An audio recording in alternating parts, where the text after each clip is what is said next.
असतो मा सद्गमय तमसो मा ज्योतिर्गमय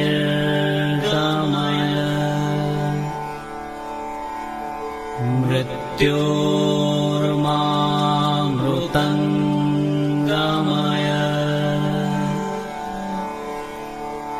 ॐ शान्ति शान्ति शान्तिः। नमस्कार मंडळी, आज माझा अखेरचा दिवस आहे. या जन्मातील, या जगातील मी खूप आनंदी आहे, कारण मला निरोप द्यायला आपण आला आहात. तहान लाडू, भूक लाडू देऊन चाललात. कदाचित मी अन्य लोकी जाईन, कदाचित मी पुन्हा जन्म घेईन, किंवा तुमच्या आशीर्वादांनी, रामाच्या कृपेने मला मोक्ष प्राप्त होईल. I leave the judgement to my lord Shriram. पुनश्च धन्यवाद. मध्यंतरी ऐकूया माझ्या लाडक्या परिवारातील काही किस्से.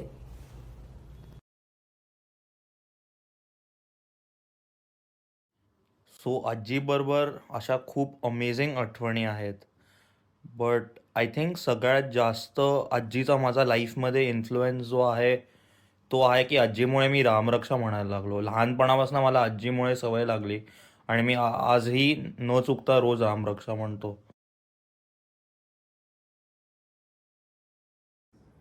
कधी वाडीत जायची ती दर आठवड्याला, तर तेव्हाही आमच्यासाठी कचोरी, समोसे, कधी काही घेऊनच यायची नेहमी घरी येताना. आणि लाडाबरोबरच तिने नेहमी आम्हाला चांगले शिकवण तसेच चांगले संस्कारही दिले.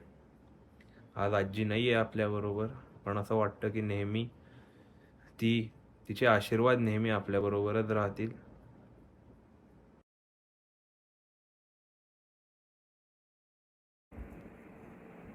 आजीचा तर मी लाडका नातू होतो. तिला माझी खूप काळजी असायची.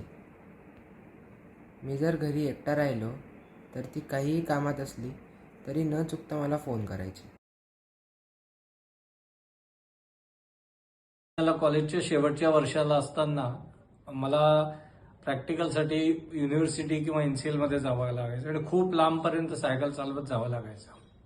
एकदा ती आणि काका पुण्याला आले असताना तिला ही गोष्ट तिला कळली आणि त्याच्यानंतर तिने अंमळनेरला आल्याला माझ्या खात्यात लुनासाठी पैसे पाठवले आणि त्याबरोबर एक पत्र पाठवलं की बाळा, तू लुना घे आणि स्वतःची काळजी घे.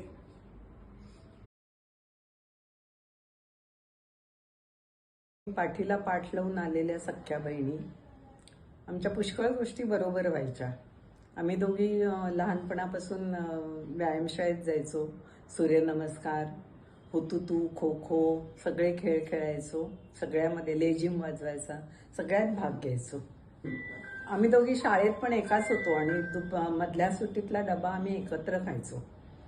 जेव्हा माझं गुडघ्याचं ऑपरेशन करायचं ठरलं, नी रिप्लेसमेंट, तेव्हा मी तिला सहज फोन केला की असं असं माझं ऑपरेशन करायचंय, ये वगैरे असं काही म्हटलं नव्हतं.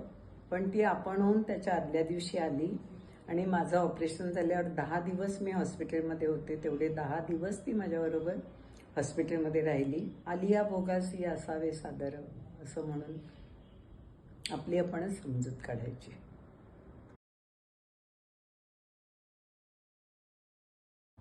तेव्हाची गोष्ट आहे.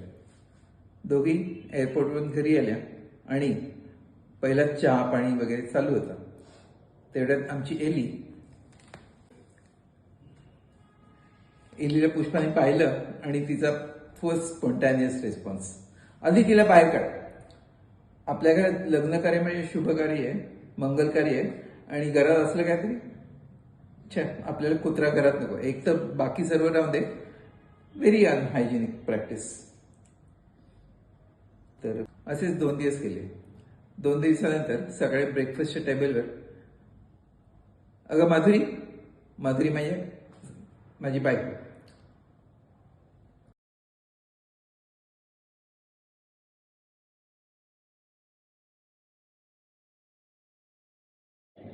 आई म्हणजे आमच्या घराचे बॅकबोन. त्यांचं never say no attitude was something I always looked up to. कितीही अडचण येऊ देत, पण कुठलाही प्रोजेक्ट त्यांनी हातीत घेतला असेल तर तो पूर्ण केल्याशिवाय ते थांबायचे नाही. She was a source of total inspiration and motivation for everything that I have done. माझे 2 मुलं पण त्यांच्याचकडे मोठे झाले. त्यांच्यावर त्यांनी इतके चांगले संस्कार केले. ते गेल्यानंतर ही जी पोकळी तयार झाली आहे ती कधीच भरून निघणार नाही.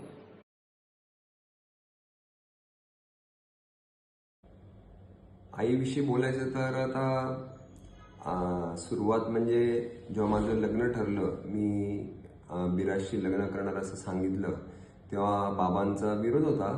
पण या लग्नासाठी आई माझ्या पाठीशी एकदम ठामपणे उभी राहिली आणि माझा आणि बिराजचा विवाह एकदम आनंदाने पार पाडला. दुसरी गोष्ट, आमच्या मेडिकल प्रॅक्टिस संदर्भात आई नेहमी मला सांगायची की वैद्यकीय शास्त्रात, मेडिकल सायन्समध्ये जे काही बदल झपाट्याने होत आहेत ते सतत आत्मसात करत राहणे अत्यंत गरजेचं आहे, आणि ती मला नेहमी वारंवार सांगत राहायची. आणि त्या दृष्टीने आम्ही सर्व आमच्या प्रॅक्टिसमध्ये बदल करतही राहिलो. तिसरी गोष्ट म्हणजे सामाजिक क्षेत्रात काम करताना मी असं ऑब्झर्व केलं होतं की ती सतत प्रयोगशील असायची. ती स्वतः आणि तिच्या सहकाऱ्यांनी नेहमी सांगायची की नवीन संकल्पना आणा, नवीन संकल्पना सांगा. आणि फक्त तिथे ते थांबायचे नाही, तर त्या प्रत्यक्षात त्यांनी अनेक नवीन संकल्पना अनेक उपक्रमांमध्ये त्या राबवल्या आणि त्या यशस्वी केल्या. अनेक उपक्रमांमध्ये त्यांना अपयश देखील यायचं, पण ते कधी नाउमेद व्हायची नाही. आई किंवा त्याचे सहकारी अधिक जोमाने ते परत नवीन संकल्पना राबवायचे.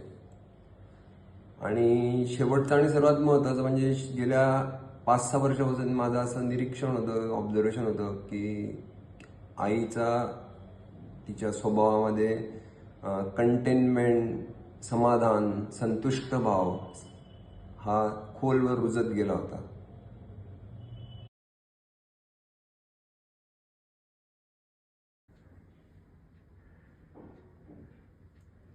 ती चालली, ती धावली, ती उडाली सुद्धा. आणि ह्या ॲक्शन्स करताना स्वाभाविक आहे कधीतरी पडणं. निमिषारण्य परिक्रमा करताना नुकतीच ती उंचावरून खाली पडली आणि पायाला जबर जखम झाली. पाय प्लास्टरमध्ये होता, तरी मला फोन केला, गौरी निमिषारण्य परिक्रमेला आपण पुन्हा एकदा जायचंय बरं का. हा होता तिचा दुर्दम्य उत्साह आणि दैवी तेज. नंतर काही कॉम्प्लिकेशन्स झाले, पण डल राहणं, झोपून राहणं, पडून राहणं तिच्यासाठी केवळ अशक्य होतं, because she had miles to go. कधीही तिला म्हणलं, आई थोडी थांब, जरा विश्रांती घे, तर म्हणायची, नाही बाळांनो, the woods are lovely, dark and deep, but I have promises to keep. I have miles to go before I sleep. तिने स्वतःला प्रॉमिस केलं होतं श्रीरामापर्यंत पोहोचायचं, आणि म्हणून ती स्पिरिच्युअल माइल्स चालत होती. God speed Maugham.